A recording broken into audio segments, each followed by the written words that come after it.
What is up, gentlemen? Welcome to this episode. In today's episode, we speak with Zack Blakeney. He is a master coach. I have gone through his program, and he is a wizard when it comes to helping you unlock your mindset. This is a really special episode because not only is he a friend, but we were able to unpack some things that even I was blown away with. I remember one of the elements that we discuss is the difference between truth and honesty and the importance of that. So enjoy this episode. And as a reminder, it is one thing to listen to a podcast. It is another thing to execute. Go to our website or click the link in the description to register for the Circle of Kings and join an elite group of men dedicated to serving a purpose greater than themselves and living life on their terms. And without further ado, enjoy this week's episode. Let's go. What is up, beautiful humans? This is Dr. Dave Cohodes. I am on a mission to forge strong, heart-centered, and purpose-driven men. And this podcast is here to help you stop managing your problems and start breaking free of stress, limiting beliefs, and excuses that stop you from executing at your fullest potential, living with passion, and being the man you want to be. Let's go.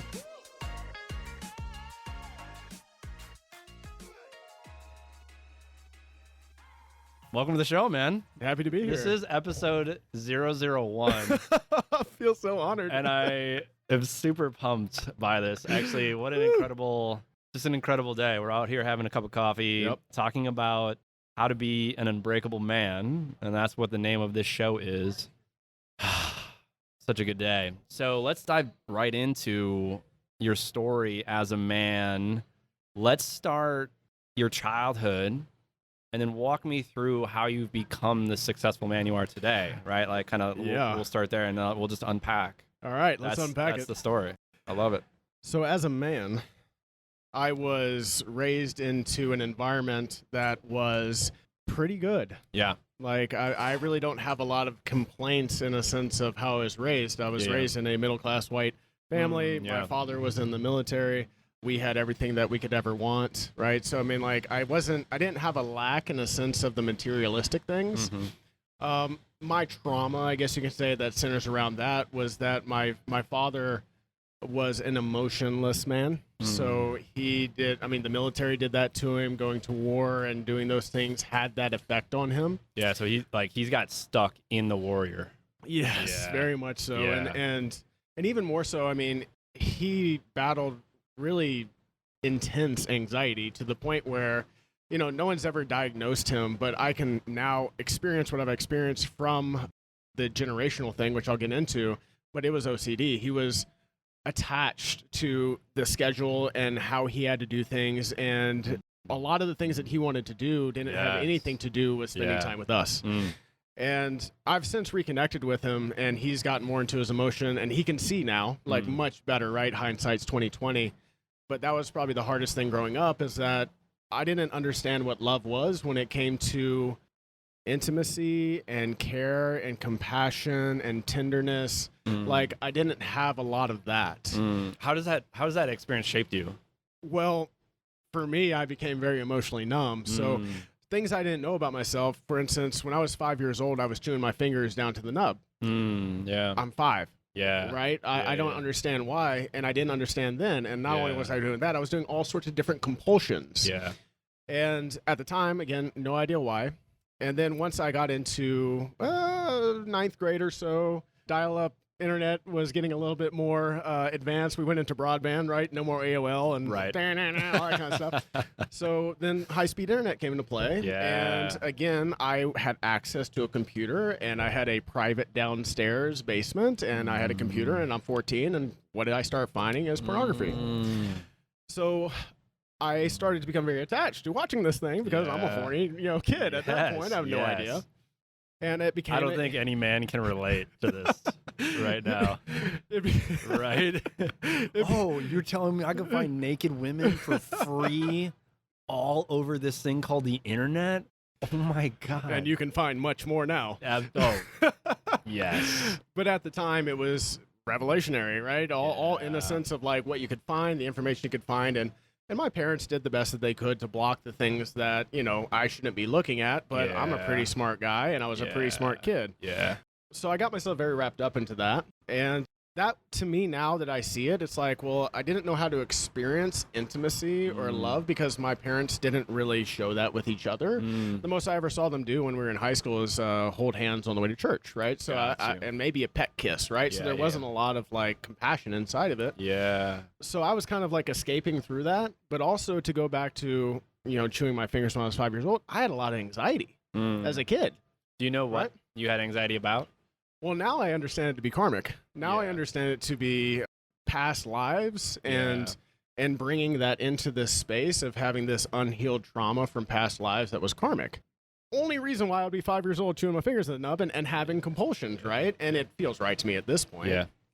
So once I got through high school, I get into college, like porn gets worse.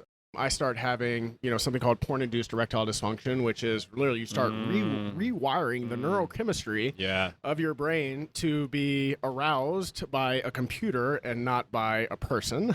So, and there's something called escalation with porn where like you'll start with watching regular, like, heterosexual porn, right? And then it turns into all sorts of different genres that you never knew. Yep.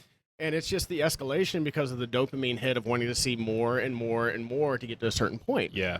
So I'm getting to the point now where I'm in my mid-20s where I've literally, the things that I'm watching are so much of an illusion compared to what reality is that I've disconnected myself even more from love, right? So it's like I didn't experience it this way. I'm looking for it in a way in which I'm never going to get returned back to me. And I'm actually starting to get with my ex-wife, newsflash, ex-wife, right? Yep. Where I really do, like, for what I understood love to be, I loved her, like, the most I could ever love somebody. Yeah. But I also hid the parts of me. I hid my shadows away from her, so she fell in love with a part of me. It's not like, a lot of times people say it's a projection of me. No, it was really a part of me. It just wasn't all of me. Right. And anybody that's been an addict at all, whether it's porn or drugs or alcohol or whatever else, there are certain behaviors that are synonymous with it, which is lying, manipulating, controlling, because you're doing all these things to protect the addiction so that the person doesn't find out. Yeah. And what's underneath that so that, somebody might understand, because I've experienced that from other people and I can't say for me personally, maybe I take that back. I probably have had that experience with pornography with my wife, where it's like, you're feeling disconnected and then you kind of like wait till they're gone and sneak off. That was like sort of the way it would come through. So like what's underneath that? If you're running, right? What are you running from? Like, sure, you've done the work. Sure. Yeah. I mean, once we get into the emotional space, it's shame, it's guilt. Yeah. It's feeling inadequate, right? And incapable. Yeah. And that was only compounded by actually trying to being intimate with my ex-wife, right? So I already feel like I'm not good enough. Yeah. And then I've done this thing. I must have mapped this whole like this whole thing. This is what I mapped. Yeah. This habit, sexual desire, or what I thought it would be. Watch pornography, get lost in all that, have the ultimate ecstasy, right, of that feeling. And then instantly after feeling guilty about doing it because it's not my partner, and then feeling shame that I'm a bad person, that I can't be that. Yeah. That I must have done tens of thousands of times. Wow. And right? was that like cycle like right away? Oh yeah. It was on repeat. Yeah. Right? And then now we're talking about something called an identity loop, right? So in an identity loop, you have a belief. Yeah. That belief then will stimulate an action. That action, the result of the action, also reinforces the belief. So I feel like I'm not good enough for my ex-wife. Yeah. Sexually. Yeah. I watch porn instead. Because I watch porn, I have porn-induced erectile dysfunction. Because I have that, I can't actually perform with my wife. So I'm I'm stuck in this loop, right? You've created the identity loop, and it's self-fulfilling, and there's evidence at the end of the day. And tens of thousands of case studies. Tens of thousands of case studies. And you're saying, yes, I'm getting this evidence, I'm getting this evidence, I'm getting this evidence. And I have done that for me with a paycheck tens of thousands of times of I'm an inadequate as a provider. I try to figure it out. I go out and I isolate. And then she asks, how was your day? What did you work on? And then I get angry. I get triggered by that, thinking that I'm not providing. Yeah. And then I shut down mentally, emotionally, and I don't get what I consider good work done, which is work is just work. It's simple, right? Yeah. But then the results wouldn't come at the back end of the work. Mm-hmm. There wouldn't be sales. There wouldn't be whatever, like something tangible to say, oh, I've done this. Yep. And then the shame cycle would continue. And yep. The way I would show up then in that would be, I would come home and be like, I worked on this thing, or I had this revelation, or I would tell her about like my spiritual revelations, when in reality, she didn't give a fuck about my spiritual revelations. She cared about, hey man, like we got 3 kids. When are you going to bring a paycheck home? Yeah. Like when are you going to create something that's tangible that I can use to go buy groceries with? Yeah. Like I don't care about your emotional revelations, which is so funny because I'm like, I care about them. I think it's equaling this, but that, but it's the same thing. It's the same cycle. We get caught in that spin cycle. Yeah. And one of the things, and fast forward a little bit of like what I do with my clients is a lot of times, I work as I don't even know what to say. I work as, at this point, a consciousness coach, peak performance coach, a business coach. Like I do a lot of different things. A personal freedom guide. Yeah. And you work with, a combination of, if I understand correctly, men and entrepreneurs and anyone who's trying to create something in this world. Yep. Okay. So helping them with the personal freedom, which if we were to put that in a general space, it is freedom from your ego, right? Yes. And allowing your soul to be the driver of the ship. Yeah. And then also, how can we then, from that point, heal the distortions, which is going to be the shame, the guilt, the bad habits, the things that are causing you all sorts of destruction in your life, then channeling that energy into things that are productive, into work, and then simplifying profit growth so that they actually grow their business simultaneously. Yes. So essentially, I say you can have it all. Like people think you have to sacrifice your soul for success, and like you don't have to. I like that. Ooh, I want to sit with that for you don't have to sacrifice your soul for success. How many guys are dealing with that, right? Like a lot. They've sold their soul, the thing that gives them the passion, the fire for the success. Yeah. And I actually have a coaching call later today from a guy who's affluent, has achieved everything in his life, and he's fucking miserable. Yep. And I love that. You don't have to sell your soul for success. Yeah, I always tell people like, money doesn't bring happiness, but it does buy a lot. It buys a lot. It takes care of a lot of things, but if it's not purposeful, then there's always going to be that lack, because purpose and fulfillment go together, right? Yeah. With that, what I was talking about, the identity loop, we're going to trace it. We're going to just keep jumping around. It's great. Is that a lot of coaches, and this is neither good nor bad because it can work in this way, in that identity loop, they'll go after the action. So, for instance, if I were going to work with somebody that was going to work that way, they would say, well, you just need to stop watching the porn. So let's like fortify your phone and like all these things to stop watching the action, right? They try to take the environment and separate themselves from the environment. This is like the classic version of me deleting Instagram for like 3 weeks, only to find out, oh, I need to actually connect with people. Yes. Damn it, I have to go back. And now you're faced with the shadow again, or you're faced with the experience to actually heal from the shadow if you see it that way. Yes. So it's not sustainable. Yeah. Like you can do that for 90 days and see a lot of good results, but guess what? I still feel like I'm not worthy of it. Yeah. Right? So then once I go there, well, what's going to happen is I might start watching porn, but maybe I'll get attached to alcohol now. Maybe I'll get attached to drugs. Maybe I'll get because the perception is still a misperception. It's still not aligned with truth. Yeah. So I work a lot with clients of trying to find their misperceptions, aligning their perceptions to truth, and then creating new actions from that perception. Where's the wedge? Like, how do you get in through the blockade of the psyche? Well, I've been gifted Yeah. with a very strong intuitive BS meter. Okay. And I always try and tell my clients it's not about honesty, it's about truth. Yeah. Because you can be honest with yourself as a way to hide from the truth. You can sit here and tell me You can sit here and tell me a story, and 90% of the story is how great you're doing. And then the 10% is like, but you know what? There's that little thing, And I'm like, no, that little thing is the 90% that you're acting like the 10%. That's the thing that's holding you back. Dude, you're blowing my mind right now. I need to chew on that. You can be honest, but you're not telling the truth. Yeah, you can be honest with yourself as a way to hide from the truth. Holy fuck. That's so powerful because I called my son out on something about like, I think he was messing with his sister, and I'm like, I knew you were going to do that. And he's like, no, I didn't do that. And he was being honest, but the depth of the truth was he had full intention, because I know my son, because he's 5, and I know when he's about to hit his sister. is he was going to hit his sister and he had the intention, but trying to call someone out, they run from the truth. Yeah. Why that? What? that is so good. But what I love about that, it hits so hard. Why do you think it's so hard to tell the truth? There's the shame. Like we get into that point where, and if we go back to, we talked about the man and the upbringing, right? So let's go back to the societal masculine norms that we know that are actually toxic, which I've actually come to a point now where, sidebar, it's like toxic masculinity. Like, there is no toxic masculinity. I agree. Like, masculinity isn't toxic in and itself. There's trauma that's unhealed. There's misaligned behavior. There's all these things, but it has nothing to do with masculine energy. And I really dislike that, like, the media has vilified toxic masculinity. I'm like, there is no such thing. Okay, so you're creating an illusion. I absolutely agree, and I also see that as the reason that this conversation is even happening. Yeah. The thing that springboarded me into action to realize my fullest potential and purpose was that conversation. And I was like, wait, men are not toxic. Masculinity is not toxic. We're beautiful motherfuckers. Yep. We just haven't lived up to our potential.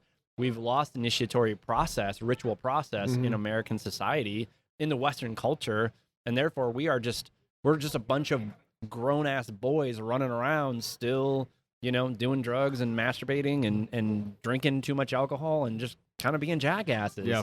It's time for us to show up as men. Yep. And yeah. So with that, that masculinity, yes, that main one, which is that vulnerability is weakness, right? It's this just distortion of what it actually is, because anybody who knows a true warrior is vulnerable, because vulnerability is the beginning of courage, right? Like, and courage is what's needed to be a warrior, right? So it's like, but we think that we have to say, no, I don't want to appear weak to X, Y, and Z, or to this man, to this man, to this man, because then I'm going to be thought lesser than. And now we're talking about the trick of the ego, which is totally logical, but clearly insane, because it'll sit there and tell you all these different stories about how this is the case, but it's all an illusion. It's all lies. It's all not true. And then that's how it continues to incarcerate you into not being free of who you want to be. So this thing that happens is that we protect the things that we're shameful of, and we feel like we're actually living better because of it. But I use an analogy with this, is that, and this is an emotional baggage analogy, but like, you can run as fast as you want to run with a 50-pound sack on your back. Yeah. But eventually you're going to come to a halt and a crawl, and you're not going to be able to go very far, right? But our ego tricks us to think that we got to just keep running with this 50-pound sack. Well, alternatively, if you would take the time to say, okay, I want to learn how to set this sack down, and then I'm going to run, you will surpass that person. Yes. You'll lose in the beginning, right? Yep. In theory, right? But then you'll just immediately catch up and surpass him, and even more so, you might turn around and want to help that person up. Yes. Hey, man, just put the sack down. You don't have to hold the sack anymore, right? I love that, because that is absolutely the shadow warrior mentality.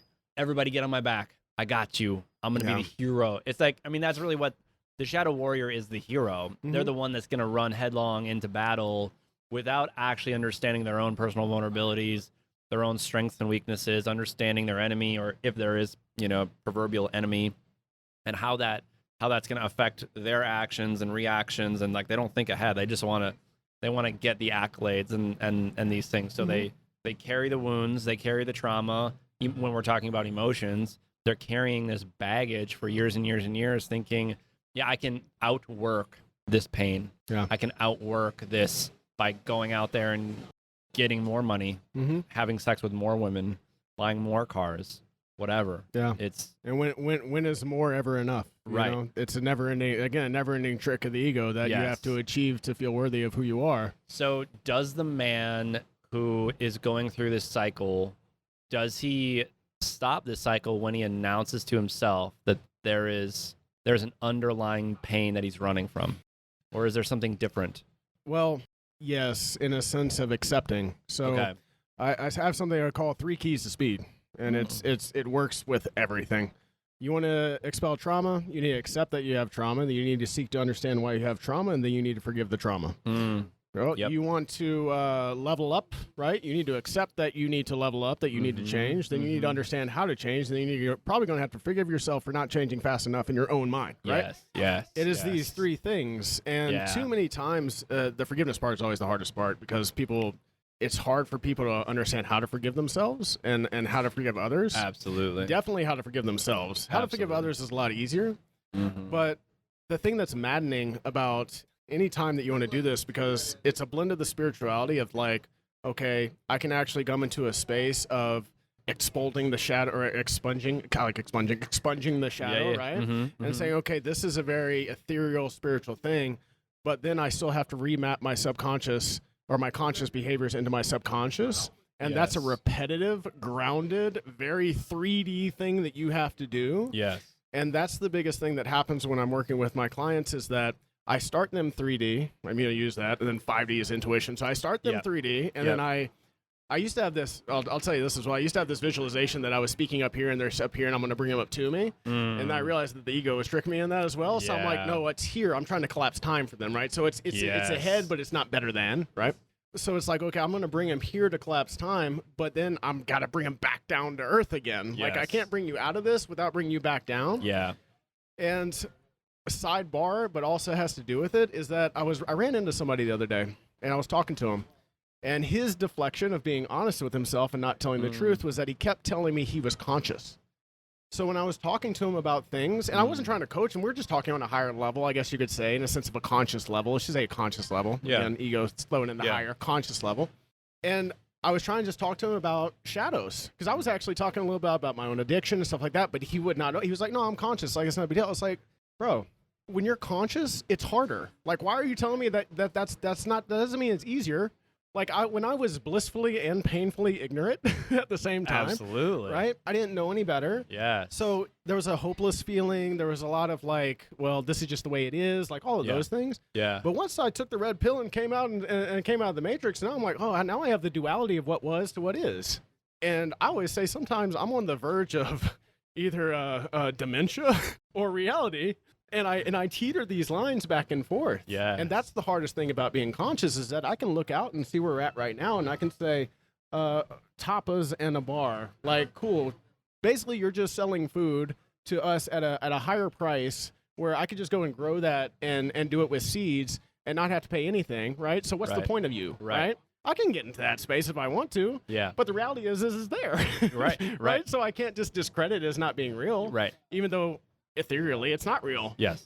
All right, so then you sit in this duality the entire time, and you realize that the next growth edge is that, again, we choose to be here.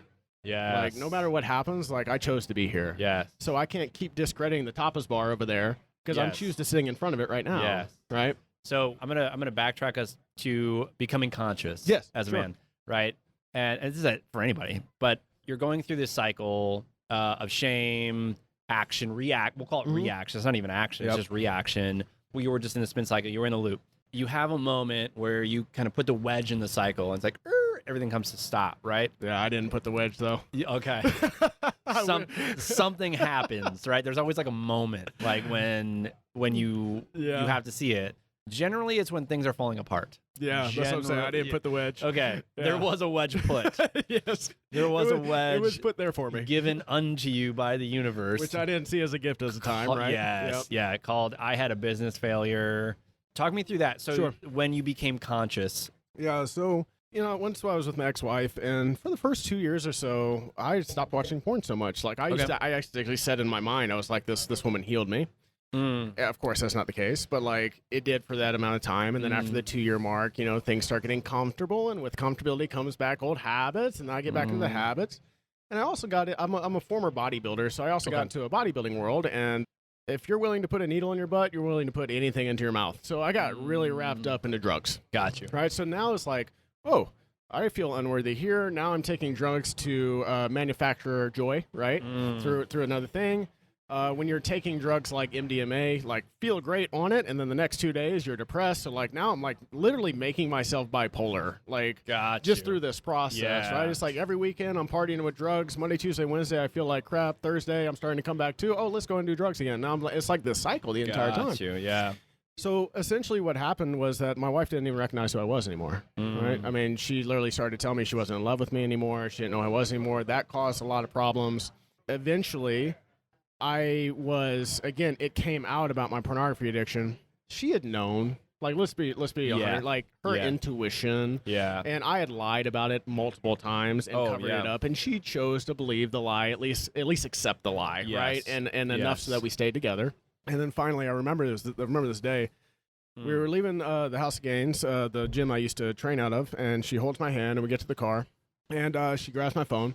Guys, if you're listening and you have a porn addiction, incognito mode does not hide porn like you think it does, because if you do it repetitively, it'll still predict what you want to search. Yep. So she goes in incognito mode, she goes to hit search, and then like my last 10 searches of porn pops up. Yep. This is how much denial I was in. I denied it 3 times. Yeah. Like Peter from the Bible. Like, I said it wasn't me. She's like, it's right here. I'm like, it's not me. It's your phone. It's not me. You're either going to lie to me or I'm going to leave you right now. Okay, it's me, right? And then I just started breaking down crying. So, like, whenever I tell this story, people always think that, like, I was, like, courageous or something. I came out about it. No, I was punched in the mouth, essentially, for me to wake up. Yes. Right? So after that, she decided to hang out for about 9 months. Yep. And then she decided to leave. Well, this is what happened. I went through the process. I went to a sex therapist. I went to an anxiety therapist. I went through a 90-day no nothing, which is what they want you to do, especially when you've been doing this for 16 years. So it's like a reprogram, right? Yeah. And then I came out of it, and about 4 or 5 months out of it, I was starting to function normally again. Like, me and my ex-wife had sex. I didn't have to use Viagra or Cialis, which I was using, right, to try and compensate for feeling that way. Yeah. But what I didn't do is get rid of the lying and the manipulating and the controlling. Yeah. So my ego said, I'm so proud of you. You got over porn addiction, da-da-da-da-da, right? But I was still doing the same behaviors that I had mapped into there that I did not become aware of. Yeah. So when she left, when she decided to leave, I spent about a month blaming her, victim mode, and then one day, I was just sitting there, and I just got my head chills when this came in because I remember how powerful this was, and I was meditating. I started picked up meditating about 3 months before she left. Okay. What year is this? 2017? 2017, okay. 2017, 2018, something like that. I started meditating, and then just this thing came over me. It was like this energy rushed down to me and said, what would happen if you started blaming yourself? Right? And I said, but it's not my fault, in my head, right? And then this is what came. Yeah. It's not your fault, but it is your responsibility. I said, what the hell? It was the first time that I really recognized that there was a voice inside of me that wasn't my brain, that wasn't my thoughts, that was speaking through me and to me simultaneously.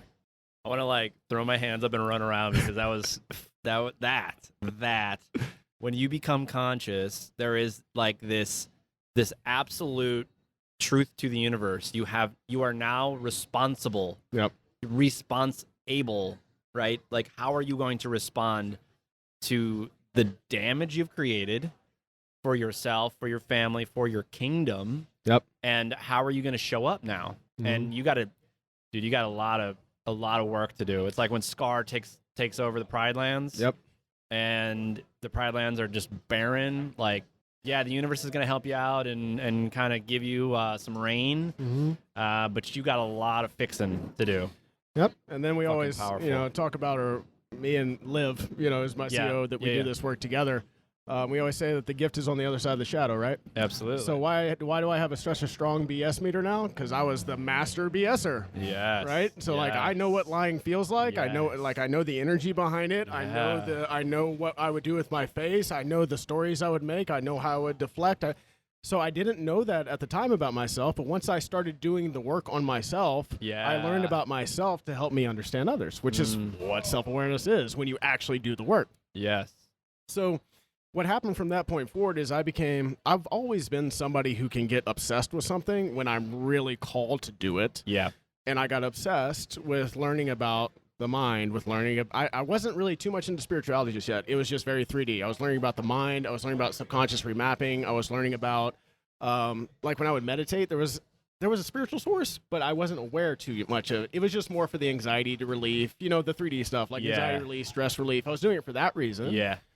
And then once I like unlocked the mind, then I started getting what I call downloads from the universe. Yeah. Like that voice that was speaking to me and through me was just like, hey, what about this? What about this? What about this? What about this? Hey, try this, try this. And I'm like, and it was almost overwhelming at first.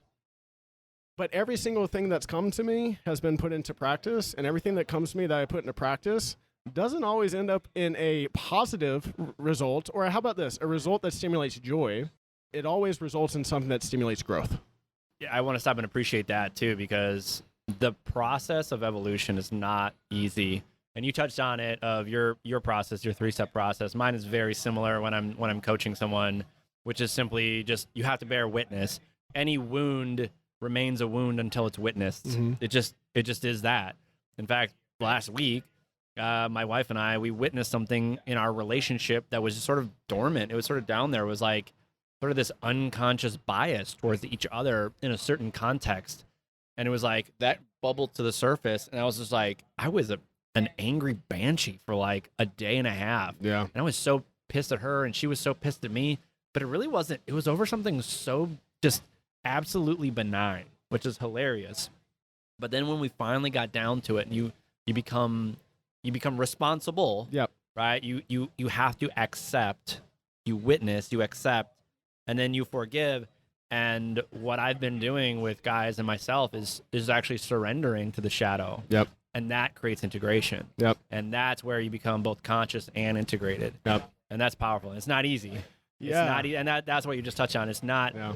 This is not an easy path. Well, I always say the acceptance is it's the resistance point. Yes. Right. It's like you will once you can accept, then like a whole new world opens up for you. Yes. But just like I denied it 3 times, right? Yes. Guys will sit in denial. All humans will, not just guys. Yeah. But if we add on that like protector, provider, provisionary, all that on top of it, we will not admit that we're not good enough. Yes. Or not admit the thoughts that tell us that we're not good enough. Yes. And we will resist that so much. And then again, that just ends up in all the self-sabotage, all the pain, all the lack of love. It prevents you essentially from being fully seen, fully loved, and fully heard, right? Yes. Which is what we're trying to all be. Yeah, yeah. So how did you heal? So it started with starting to actually mentally understand, right? So this is where if I'm going through this 3 steps, right? I accepted. Yeah. I accepted after being told, like forced to accept, right? Of course, and that's part of it, right? It's like sometimes as guys, like your wife needs to leave you, your business needs to fall apart. You know, like you make an investment that is like kind of dumb, and you lose all your money. It happens. Yep. You gotta get banged over the head. That's for sure. We're stubborn beasts. So the understanding process for me is obviously how we're getting to the healing is that I started learning about the brain, I started learning about the mind, then I started integrating these downloads, and then I started to actually create a relationship with the Creator, right, with God, which I had rejected because I was raised Catholic. So like the idea of God in Catholicism and my idea of God are completely different. Well, maybe not completely. There are great things in Catholicism on the positive, loving side, but the whole fear and hell and everything else, that's not it.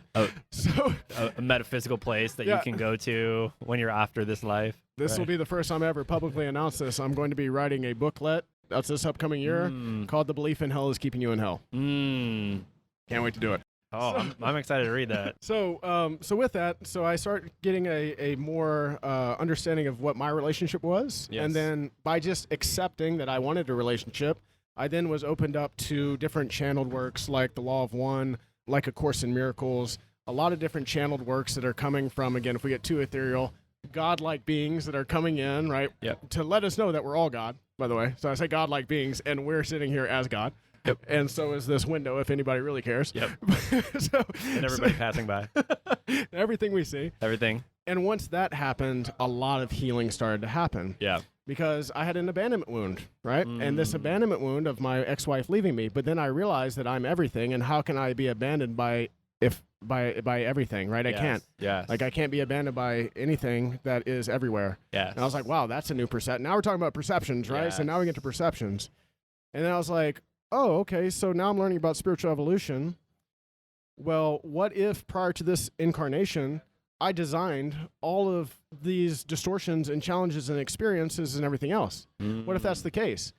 And although that might not be the case, I believe that to be the case. Why? Because it's the last level of healing from victimhood. How can I blame anything but myself if I programmed all of this to happen for myself? If you're just listening to the audio, I am squishing my face with mind-blowing enthusiasm because it's so fucking true. Yeah, it is so, and it's funny you say, I literally had this epiphany today about all of the problems I've had, quote unquote problems, right? Yep. Like these perceived problems that I've had to this date, because I'm going through a great transformation in my own personal well-being and in my own personal psyche and my own personal how I show up in the world. And this isn't a perfect manifestation of that, which is like, oh, I'm putting myself out there on audio and video and these things and like talking about these subjects. And this, like, I would have never considered this like a year ago, 2 years ago. Like, I always wanted to, but I was like, oh, I'm scared. And it was literally that, what you just described, which is like, yeah, like you gave you this so that you could then teach others in the same realm what you experience so that you don't have to make any shit up. Like, that's the thing. It's like, you don't have to make anything up. You just teach you. Like, what lessons did you go through? And then that's going to resonate with other, because all of us are that which is universal source. Yep. And we're all going through the same experience. And we're just trying to get through it. We're just trying to understand. And so good.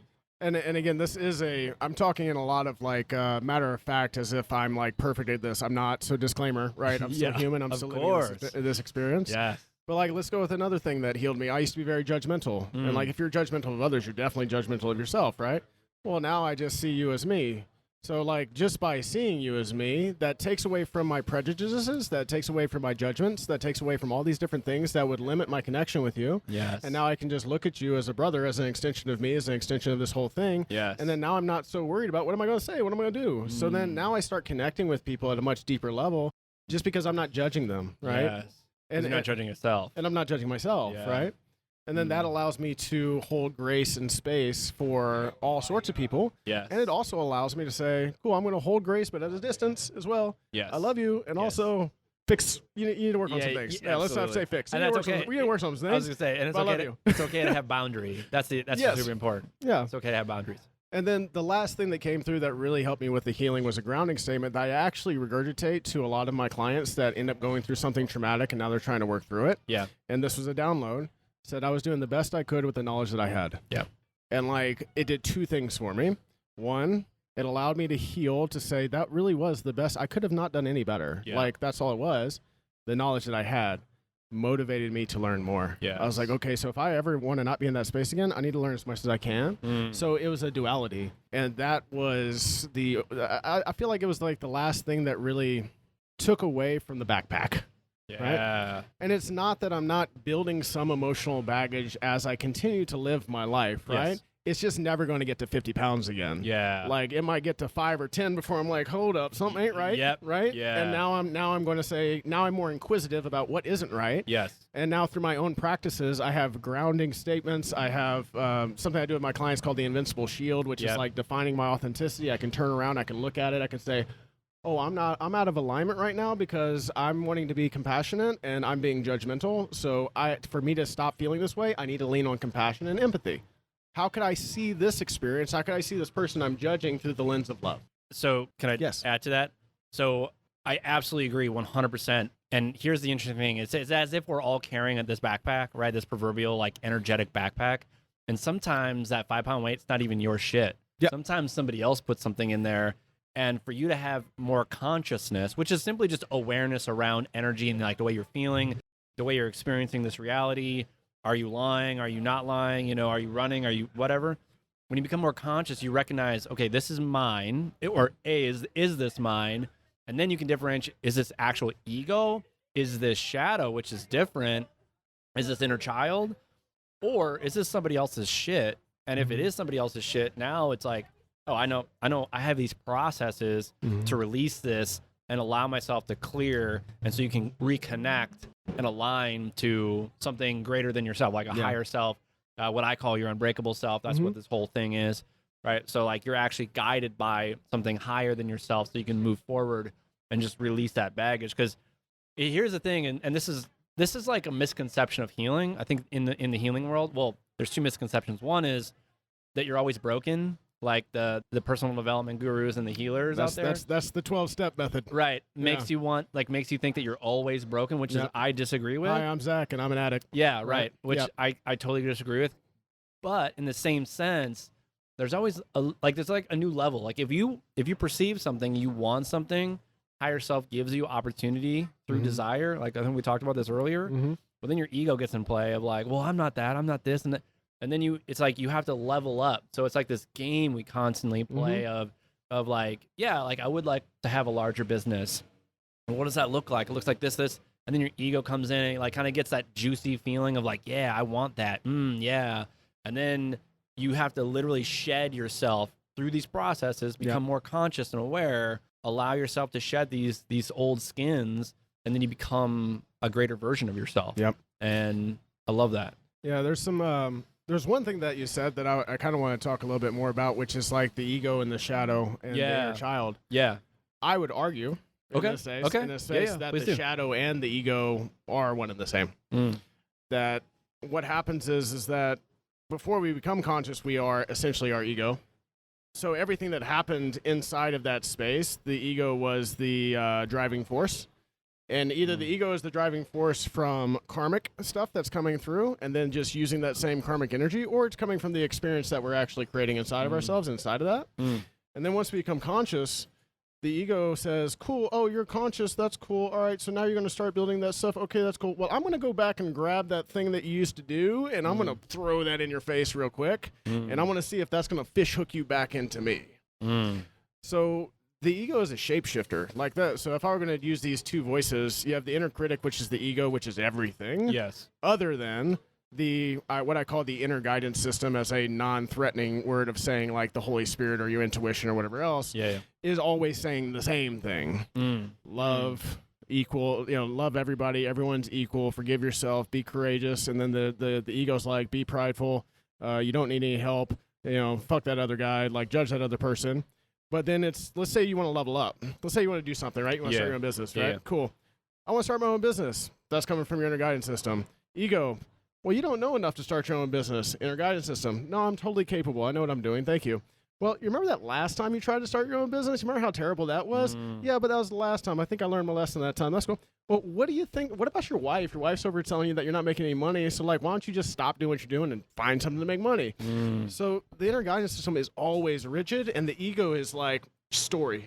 Again, totally logical, clearly insane. Story.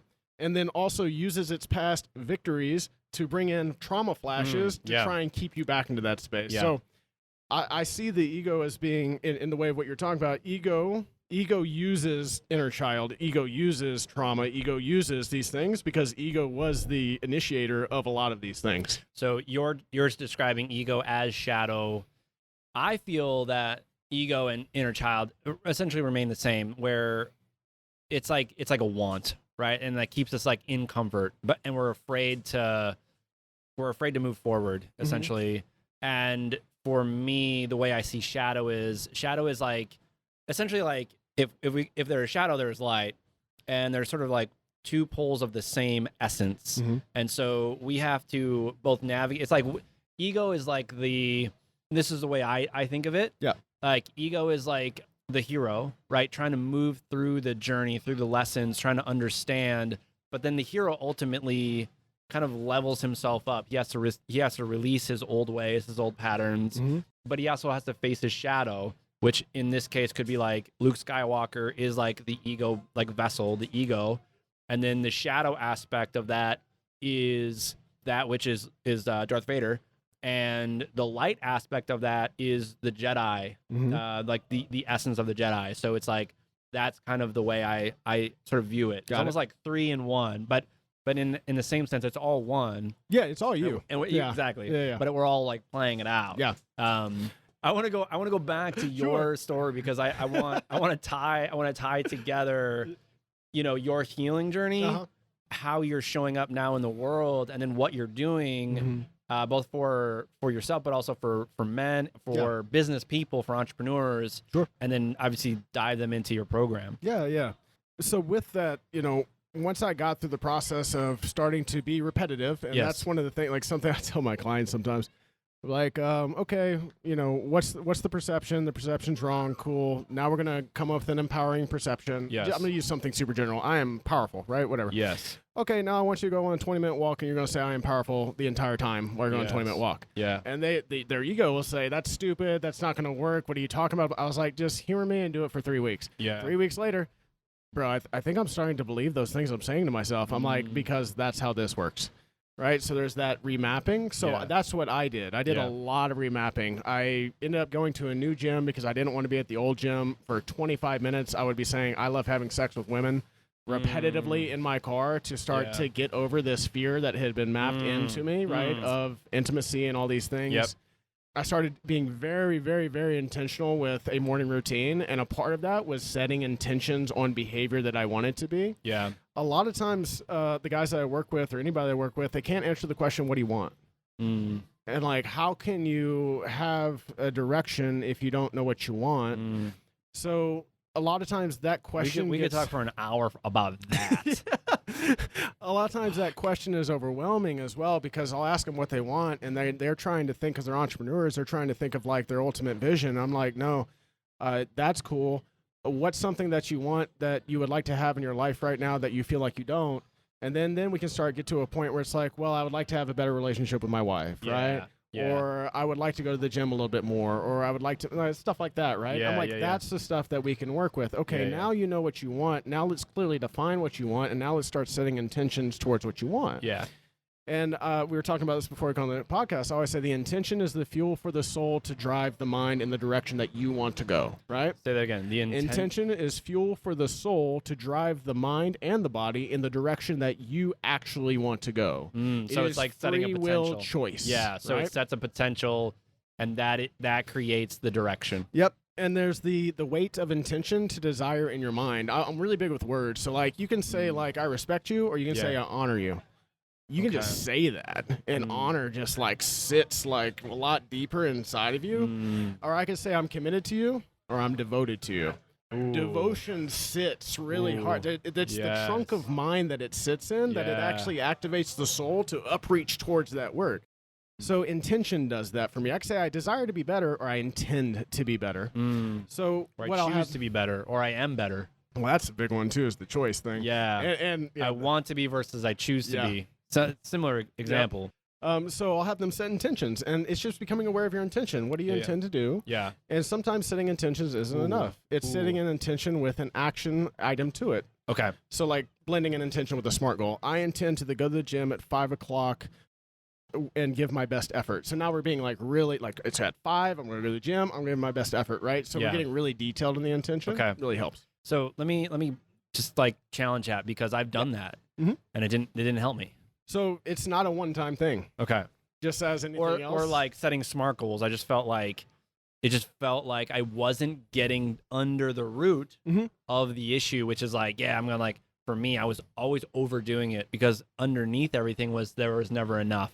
And I kept telling myself, but I didn't recognize that until I went through a deep, deep healing process and a ceremony, and recognizing I was overworking, overeating, doing everything.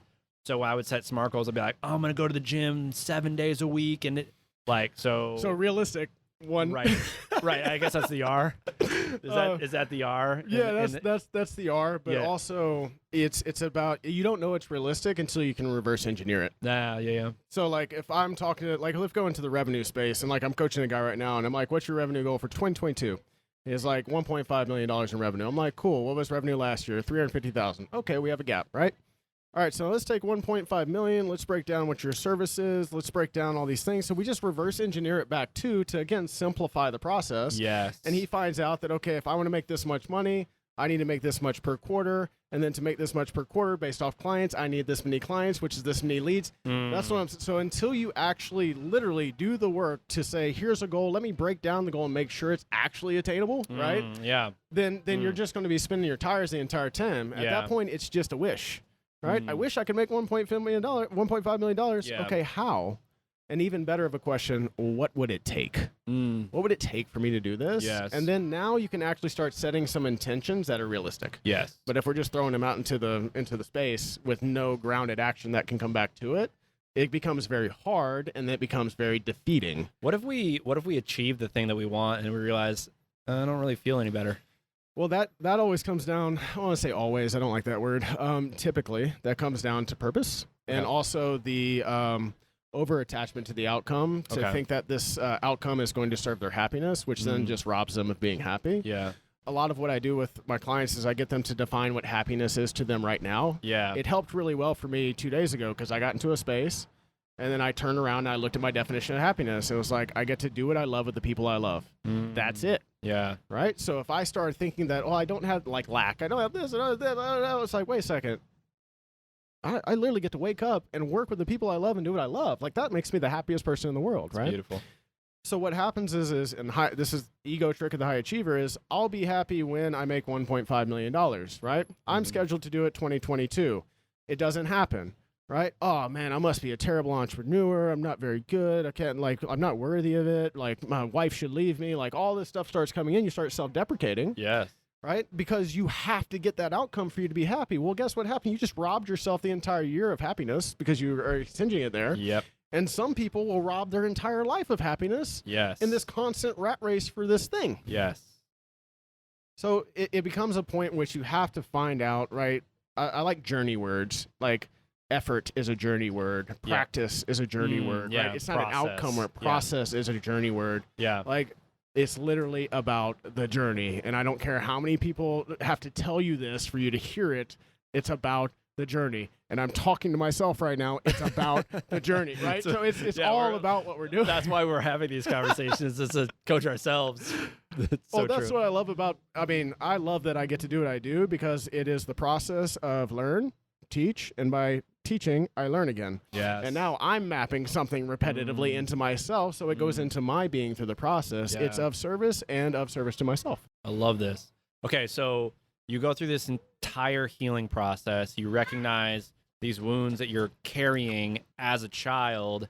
That brings you into who you've become. And now you help entrepreneurs. Yep. So walk me through what that looks like in, if you had to give me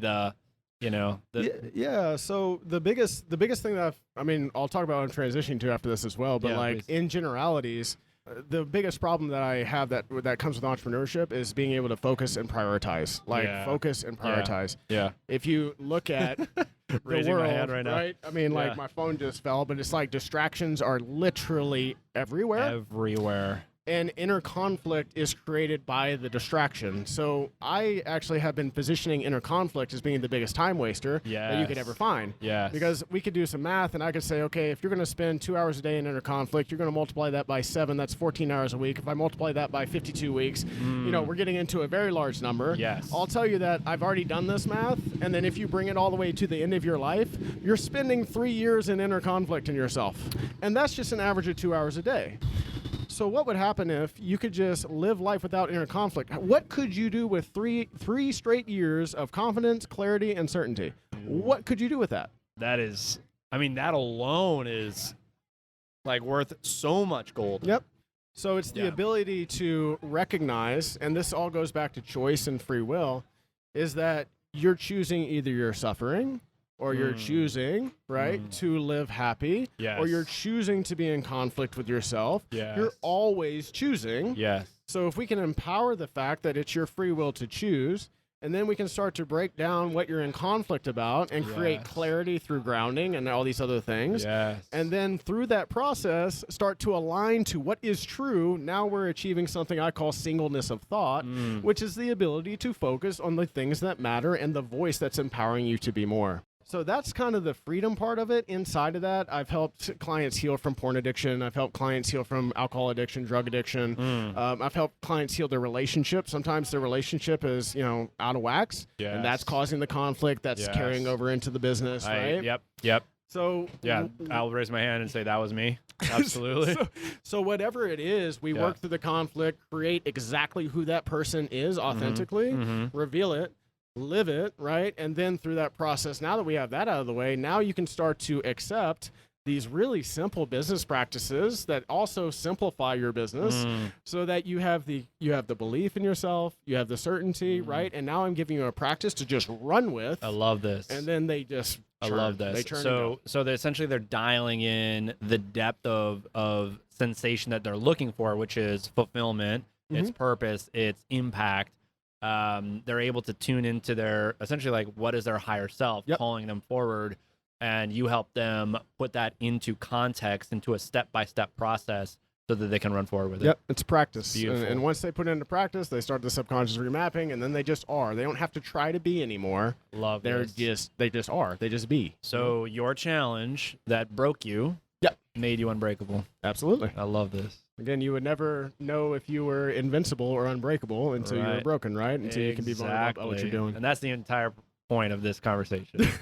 The entire point. All right, so where can the guys find you? How can they reach out? How can they be part of your program? Yeah, the best way to do it is just to find me on social media outlets. Zack Blakeney. I don't know if you'll have it in the show notes or not, but ZACK BLAKENEY. I'll add it to the show notes. And also, if you just DM me Invincible, I'll know that they're coming from the Unbreakable podcast. That'll let me know that you would like to have a conversation. And I also want to open up this point, whether you're wanting to be a client or you just want a reflection, it's all open. Yes. Like, you don't have to reach out to me if you don't want to be a client. Like, I'm just here to serve in the best way that I can. Yeah. And it's just my honor to be able to do so. I love that. I love that. You put out some good stuff too, brother. Thank you. I've been following you for a while. We've been good friends. It's funny. You came in as a client, and now we're just like good friends. This is exactly how I want life to go. So, if you guys want, reach out to Zack, dive into his program. Sounds like you and I might have something brewing up in the new year, which you guys will hear about. And yeah, guys, I love you as always. Stay unbreakable. We're gonna have you again on the show. I can't wait. It's my honor, man. Oh, it's so good. Also want to tell the crowd I love them as well. Absolutely. All right. We'll see y'all. Thanks for listening to this episode of the Unbreakable Man podcast. If you found this episode valuable, then go ahead and leave a 5-star review explaining how this podcast has helped you so more people can find it. If you want to be a part of the Brotherhood, then click the link in the description below. You can also check out the Unbreakable Man experience if you're ready to face a deeper challenge and change your life for the better in just 3 days. All right, guys. Thanks again for listening. I appreciate you. And as always, stay unbreakable.